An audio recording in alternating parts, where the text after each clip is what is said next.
तो अभी तक का आंकड़ा क्या कह रहा है? बीजेपी गठबंधन यानी एनडीए 123 पर आगे, बहुमत से एक ज्यादा। आरजेडी यानी महागठबंधन 113 सीटों पर आगे, बहुमत से 9 कम। एलजेपी 0 पर, अदर 7 पर। मेरे साथ एक बहुत बड़ा पैनल मौजूद है। आलोक भाई, आपकी खबर, ब्रेकिंग न्यूज भी आ गई है। रणदीप सिंह सुरजेवाला जी ने ट्विटर पर लिख दिया है कि अभी राजपाकर वैशाली की कांग्रेस उम्मीदवार प्रतिमा कुमार दास ने बताया कि काउंटिंग के बाद 1720 वोट से जीत गई। डीएम चुने जाने का सर्टिफिकेट देने से इनकार कर रहे हैं। ये ना प्रजातंत्र की परिपाटी है और न ही कानूनी तौर से सही। चुनाव आयोग कहाँ है? तो आपकी ये ब्रेकिंग न्यूज आ गई है, मैं आऊंगा उस पर। लेकिन सबसे पहले मैं एनके सिंह सर को इंट्रोड्यूस कर दूं। राकेश कुमार जी हैं, वो हनुमान के भक्त हैं जिन्होंने अयोध्या में आज आग लगा दी। प्रेम शुक्ला जी मेरे साथ हैं। राकेश कुमार जी, हनुमान अयोध्या में कब से आग लगाने लगे? लंका छोड़ के सीधा अयोध्या में सीधे पेट्रोल छिड़क दिया। आपने आज बहुत अच्छे अच्छे कपड़े पहने हुए हैं और आपको बहुत बड़ी खुशी होनी चाहिए। और आज सबसे ज्यादा आप खुश है, जितना भारतीय जनता पार्टी नहीं खुश है उतना ज्यादा आप खुश है। और हम लोगों ने एक सीट जीत लिया, मटियानी सीट, जिसमें आपके टीवी चैनल पे दिखा रहे 0। एक सीट आप दिखा दीजिए, मटियानी हम लोग जीत चुके हैं। दूसरी बात, लंका की बात, मर्यादा पुरुषोत्तम राम रहेंगे। और मैं भारतीय जनता पार्टी के जो शुक्ला जी बैठे हुए हैं हमारे बड़े भाई, मैं उनसे कहना चाहता हूं कि आप बड़े भाई का भूमिका में लोक जनशक्ति पार्टी आपको ला के दिया है, आप बड़े भाई का भूमिका निभाइए और मुख्यमंत्री में भाजपा का मुख्यमंत्री बनाइए। बिहार में नीतीश कुमार जी की मुख्यमंत्री मत बनाइए, कहीं ना कहीं फिर आपको आगे चल के नुकसान होगा। और आप भारतीय जनता पार्टी के लोगों से मैं कहना चाहता हूँ, नया चेहरा लाइए और मुख्यमंत्री बिहार में भाजपा की होनी चाहिए। सर, हनुमान चालीसा पढ़ दीजिए अब आप, क्योंकि इस बार हनुमान ने गजब किया है। पेट्रोल जितना अयोध्या में छिड़का उतना लंका में नहीं छिड़का। नहीं, पूछ से आग लगाई थी या ईवीएम से, ये तो बताइए। नहीं, आपने तो ईवीएम से आग लगा दी। 8 सीटें जेडीयू की निपटा दी आपने पूरी की पूरी। 8 सीटों पे नहीं, 8 सीटों पे तो मैं आपने दिखाया, कुछ सीटों पे ऐसे भी 50-60 सीटों पे जहां पे जेडीयू को नुकसान लोक जनशक्ति पार्टी से हुआ। और हम लोगों का नारा था कि भारतीय जनता पार्टी कि बड़े भाई का भूमिका निभाना चाहिए। हमारे नीतीश बाबू बिहार के मुख्यमंत्री जी अपने आप को बड़े भाई कहते थे। हम लोगों ने ऐसा काम किया मर्यादा पुरुषोत्तम राम के लिए कि बड़े भाई का भूमिका श्री राम का हम लोगों ने। प्रेम शुक्ला जी, ये हनुमान जी की चालीसा आज मंगलवार थी, पढ़ते पढ़ते आपका ही कबाड़ा कर गए। तो अयोध्या में कितनी आग लगी? 8 सीटों की आग तो लगा दी इन्होंने जेडीयू में, और आपकी जो 140 145 हो रही थी वहां पर आपको 123 पर रोक दिया। ये कैसे हनुमान है भाई? ऐसे अगर हनुमान मिलते रहे भगवान श्री राम को तो क्या होगा लंका का और क्या होगा अयोध्या का?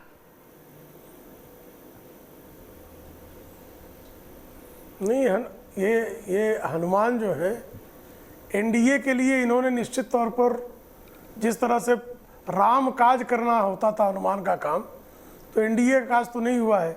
और एनडीए का काज होना है राम का काज था। तो हनुमान जी से यही विनती है कि कृपा करके अब कम से कम अयोध्या में आग लग जाए, ऐसा दीपक चौरसिया जी को विश्लेषण करने का अवसर ना प्रदान करें। वैसे आलोक भाई, आपकी खबर आगे बढ़ गई है। अब तुरंत जो कांग्रेस का प्रतिनिधि मंडल है वो इलेक्शन कमीशन जा रहा है, तो ये ब्रेकिंग न्यूज आप भी दे दीजिए। देखिए, मुझे लगता है मैं दूसरी ब्रेकिंग न्यूज दे रहा हूं। सकरा सीट है जहां से उमेश राम 600 वोट से पहले जीते और 3-4 घंटे के बैठाने के बाद, गैप के बाद 1700 वोट से उनको हारने की बात कही जा रही है। सर्टिफिकेट अभी तक किसी को नहीं मिला है। काउंटिंग हुए कई घंटे हो गए हैं और 600 वोट की जीत को 1700 वोट की हार में बदला जा रहा है। सीट है सकरा, जिला है मुजफ्फरपुर, उमेश राम कैंडिडेट हैं। पहली चीज़ ये कह रहा हूं। दूसरा, इस तरह के तमाम आरजेडी के कैंडिडेट्स भी आ रहे हैं निकल के, जिनको जीता हुआ डिक्लेयर किया गया, 2-2, 3-3 घंटे तक बैठाए रखा गया और बाद में कह दिया गया कि आप हार गए। बीजेपी वाले भी कई कंप्लेन कर रहे हैं कि उनको भी हारा हुआ दिखा रहे हैं।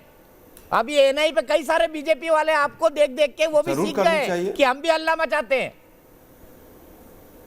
मुझे लगता है कि जरूर करना चाहिए। अगर उनके साथ कहीं पर हुआ है तो इलेक्शन कमीशन उनके लिए भी वैसा ही होना चाहिए जैसे हमारे लिए है। अगर हमें शिकायत है तो उनको भी हो सकती है। लेकिन चाहे बीजेपी के साथ हुआ हो, चाहे कांग्रेस, चाहे आरजेडी, फिर इलेक्शन कमीशन की निष्पक्षता कहां चली गई है? वैसे आलोक भाई भी ऐसा कह रही है और कांग्रेस भी ऐसा कह रही है। आज मैं आपको एक कॉम्प्लीमेंट दूंगा। एक मैंने जर्नलिज्म तब शुरू किया था जब विट्ठल नरहरी गाडगिल कांग्रेस के स्टॉलवर्ट स्पोक्स पर्सन हुआ करते थे। उनकी ये विशेषता थी, प्रेम शुक्ला जी को याद होगा, एनके सर को भी याद होगा, जो सवाल उनको नहीं जवाब देना होता था तो बोलते थे मुझे सुनाई नहीं पड़ा। आज कमोबेश आप वैसे ही बन गए, क्यों एनके सिंह सर? आज वैसे ही बने हुए आलोक शर्मा, जो सवाल नहीं सुनना है बिल्कुल सुनाई पड़ ही नहीं रहा, उनका दनादन बैटिंग किया जा रहा है और बैट बॉल और विकेट सब उखाड़ के ले जाने वाले आज घर पे ही है। बड़ी पुरा नहीं वो तो बीजेपी वालों की आदत है, बड़ी पुरानी याद लेकिन आप तो दोनों ही, एनके सिंह साहब तो मेरे लिए बहुत ही आदरणीय और आप भी बड़े भाई की तरह हैं। एक मिनट के लिए सर, एक ब्रेकिंग न्यूज आ रही है, मैं फिर आपका कमेंट लूंगा। सैयद आमिर हुसैन हमारे सहयोगी हमारे साथ बीजेपी मुख्यालय से जुड़ रहे हैं। बीजेपी के अध्यक्ष जेपी नड्डा पहुंचने वाले हैं थोड़ी ही देर में। रक्षा मंत्री राजनाथ सिंह और गृह मंत्री अमित शाह पहुंचेंगे। प्रधानमंत्री नरेंद्र मोदी के भी पहुंचने की संभावना है। इस बीच अंजलि बत्रा के बाद भी ग्वालियर चलूंगा। लेकिन आमिर, क्या खबर आ रही है बीजेपी हेडक्वार्टर से?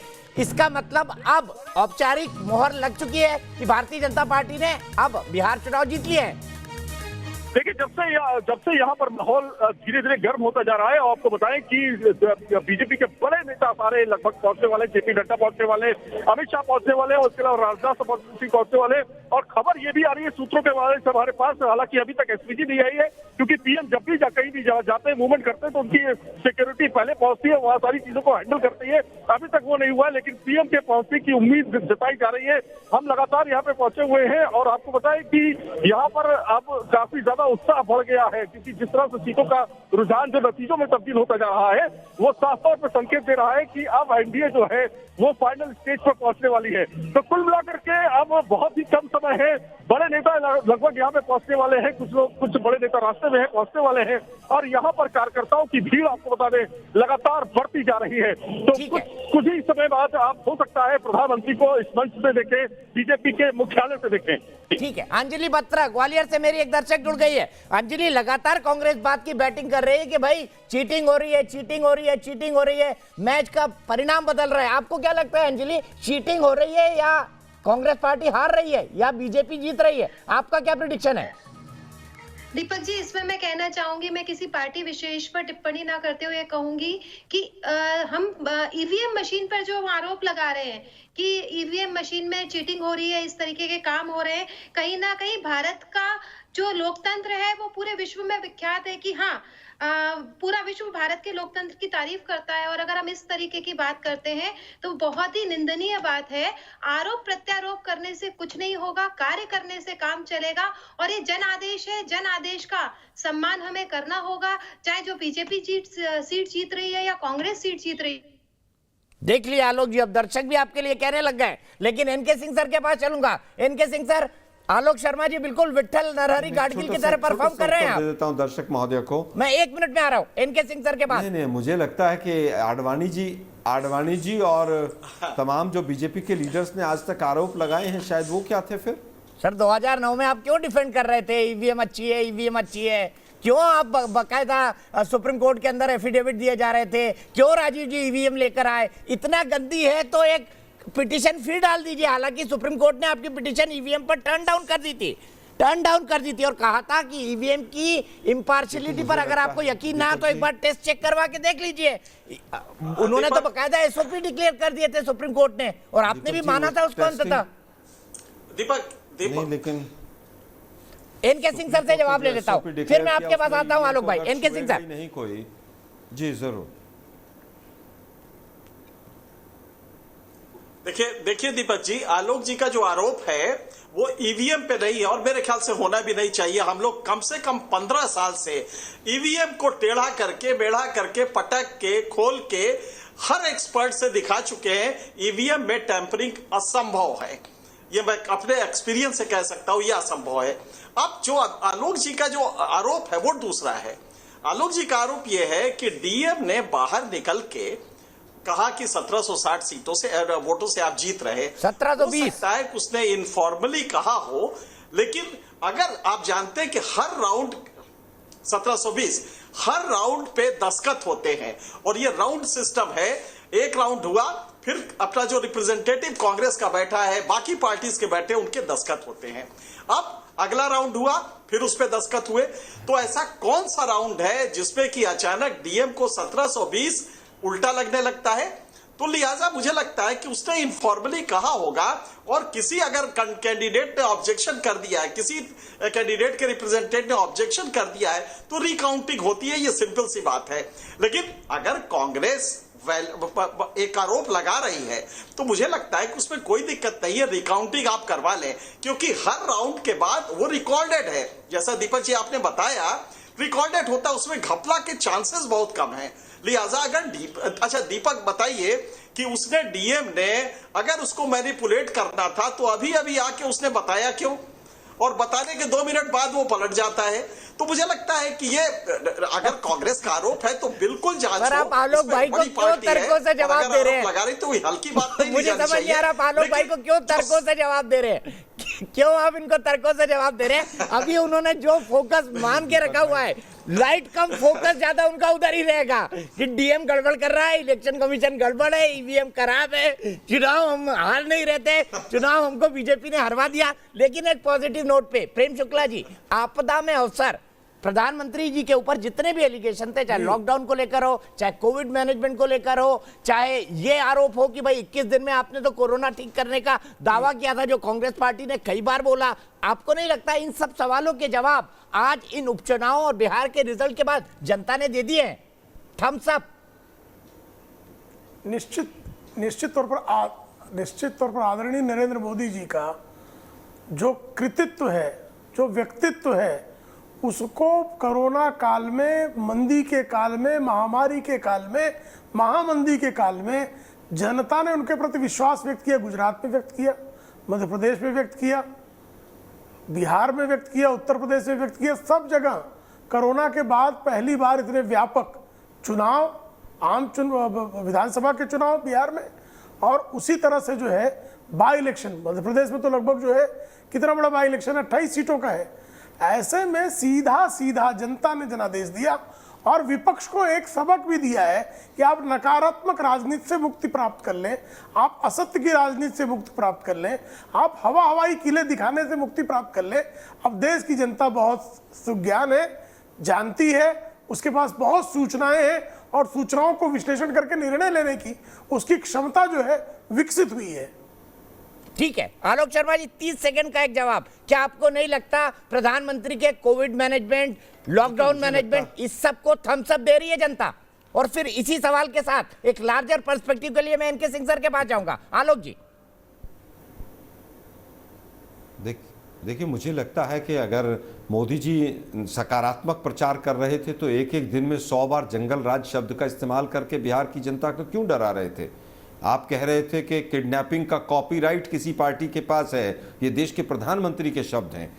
हम रोजगार की बात कर रहे थे, किसान की बात कर रहे थे, विकास की बात कर रहे थे, शिक्षा की बात कर रहे थे, हम पूछ रहे थे कि स्किल डेवलपमेंट यूनिवर्सिटी जो थी बिहार से बनारस क्यों चली गई, हम ये पूछ रहे थे। और मोदी जी भारत पाकिस्तान की बात कर रहे थे, मोदी जी जय श्री राम की बात कर रहे थे, धारा 370 की। मुझे लगता है कि पूरी तरह से मोदी जी ने नकारात्मक प्रचार किया, और इसीलिए 2015 में हारे थे, और बीजेपी आज भी इसीलिए हारी है। ठीक है, बीजेपी हारी, आपको लगता है? नहीं है, बीजेपी हारी है। मैंने अभी 17 सीट का भी बताया, उमेश राम का एग्जाम्पल मैंने अभी क्लियरली दिया आपको दीपक जी। उन पर होना चाहिए ना चर्चा। 600 वोट से जो व्यक्ति जीत गया 3 घंटे के बाद वो 1700 वोट से हार गया, कैसे संभव है भाई? चुनाव का सबसे major take away N K Singh साहब आपके हिसाब से क्या है? जनता 85% कह रही है मोदी मैजिक की जीत है, ये आपको क्या लगता है?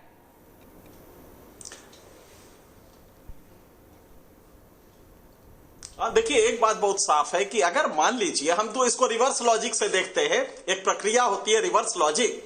अगर मान लीजिए कि एनडीए हार गई होती तो आज हम ही बैठ के इसी चैनल पे कह रहे होते कि मोदी जी की मकबूलियत को कहीं आंच आई है और मोदी जी की मकबूलियत खत्म हो रही है, क्योंकि आप उन्होंने पूरे उसके दौरान जबरदस्त शिद्दत से कैंपेन किया था। अगर वो जीत जाती है, और आप ध्यान रखिएगा 15 साल की एंटी इनकम्बेंसी के बाद माइग्रेंट लेबर्स का इतना बड़ा कैटास्ट्रॉफ होने के बाद, रोजगार लगभग गायब होने के बाद, जो इकोनॉमिक कारणों से हुआ है, अगर कोई पार्टी 15 साल बाद भी अपना वो रिटेन कर लेती है तो मेरे ख्याल से ये क्रेडिटेबल चीज है और इसका असर बंगाल के इलेक्शन पे भी पड़ेगा। और जो मोदी जी का अभी तक, क्योंकि ये माना जाता था कि जिस तरह हैंडल किया है कोरोना के बाद माइग्रेंट्स को, उसकी नाराजगी सीधे बिहार के चुनाव पे पड़ेगी, हम सब मान रहे थे, मैं तो मान ही रहा था कम से कम। लेकिन अगर उसका असर अपेक्षाकृत नहीं हुआ और सरकार रिटेन हो गई है तो ये मेरे ख्याल से मोदी जी की मकबूलियत ठीक है, अभी भी मैं यहीं पे वाइंड अप करूंगा। और 85% लोग कहते हैं मोदी मैजिक चला है। सर, ये हनुमान जी का क्या करेंगे आप, प्रेम शुक्ला जी? ये हनुमान जी बैठे हुए अभी क्या करेंगे इनका?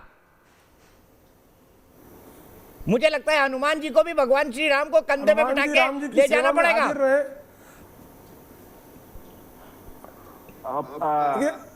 हनुमान जी से हमेशा जो है राक्षसों के वध की अपेक्षा है, सुरों की तरफ उनको जो है कुदृष्ट करने की आवश्यकता नहीं है, इतना ही उनको राम संदेश है। चलिए, हनुमान जी की चालीसा जरूर राकेश जी पढ़िएगा। फिलहाल मैं ब्रेक लेता हूं, वक्त मेरे पास आज इतना ही है। लेकिन 85% लोग कहते हैं कि इन चुनाव में भी मोदी मैजिक चला है और एक ऐसी पैंडेमिक के बीच ये चुनाव हुए हैं अनप्रेसिडेंटेड, ना कभी हुआ, ना कभी देखा, ना कभी सोचा, ना कभी महसूस किया। लेकिन उसके बाद भी ये जीत मोदी मैजिक की जीत है, ऐसे हमारे 85% दर्शक कहते हैं। फिलहाल एक ब्रेक, लेकिन खबरों का सिलसिला लगातार जारी है।